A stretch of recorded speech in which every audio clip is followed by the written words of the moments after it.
சரி, அடுத்ததான் அஜித் அவர்கள் வந்து கேஜிஎஃப் டைரக்டர் கூட ஒரு படம் பண்ண போறதா தகவல் வெளியாகி இருக்கு. அதெல்லாம் சும்மாங்க, அதெல்லாம் ரொம்ப காலமாக அது பொய்ன்னு நான் சொல்லிகிட்டே இருக்கேன். பிரசாந்த் நீல் படத்தில் அஜித் நடிக்க மாட்டார், பிரசாந்த் நீலும் அஜித்தை தேடி வரமாட்டார். ஏன்னா அவர் வந்து எஸ் மாதிரி ஒரு ஹீரோ வச்சு படம் பண்ணுறவர். அவங்கெல்லாம் வந்து வருஷம் முழுக்க அந்த டைரக்டரோட ட்ராவல் பண்ணுவாங்க. நீங்கள் வேறு வேலையே பார்க்க மாட்டாங்க. ஒரு படம் கமிட் ஆகிட்டாங்கன்னா முழுக்க முழுக்க அந்த படத்துக்காகவே இருப்பாங்க. பட் அஜித்தால் இருக்க முடியுமா? அவர் ரேஸுக்கு போகிறவர், அவர் சினிமாவே 2ஆம் பட்சமாக நினைக்கிறவர். அவர்கிட்ட எப்படி பிரசாந்த் நீல் வருவார்? அதனால் அது வந்து ஃபேக் அந்த செய்தி. சரி, அதே மாதிரி அஜித் அவர்கள்கிட்ட தனுஷ் வந்து கதை சொல்லியிருக்காரு அப்படின்னு ஒரு தகவலும் இருக்கு. எந்த அளவுக்கு உண்மை? 2 பேரும் சேர்ந்து படம் பண்ண போகிற ஐடியாவில் இருக்காங்க. இல்லை, அந்த முயற்சி ஒன்று நடந்துச்சு. ஆக்சுவலாக ஒரு லைன் மட்டும் சொல்லியிருக்காரு, அது அஜித்துக்கு ரொம்ப பிடிச்சிருக்கு. 2 பேரும் சேர்ந்து உட்காந்து ஒரு முழு கதையை கேட்கணும்.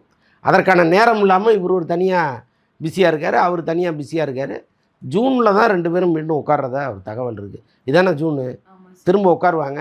உட்காந்து அந்த கதை வந்து ஒரு 2.5 மணி நேரம் தனுஷ் சொல்லி பிடிச்சிருந்தா அது ட்ராவல்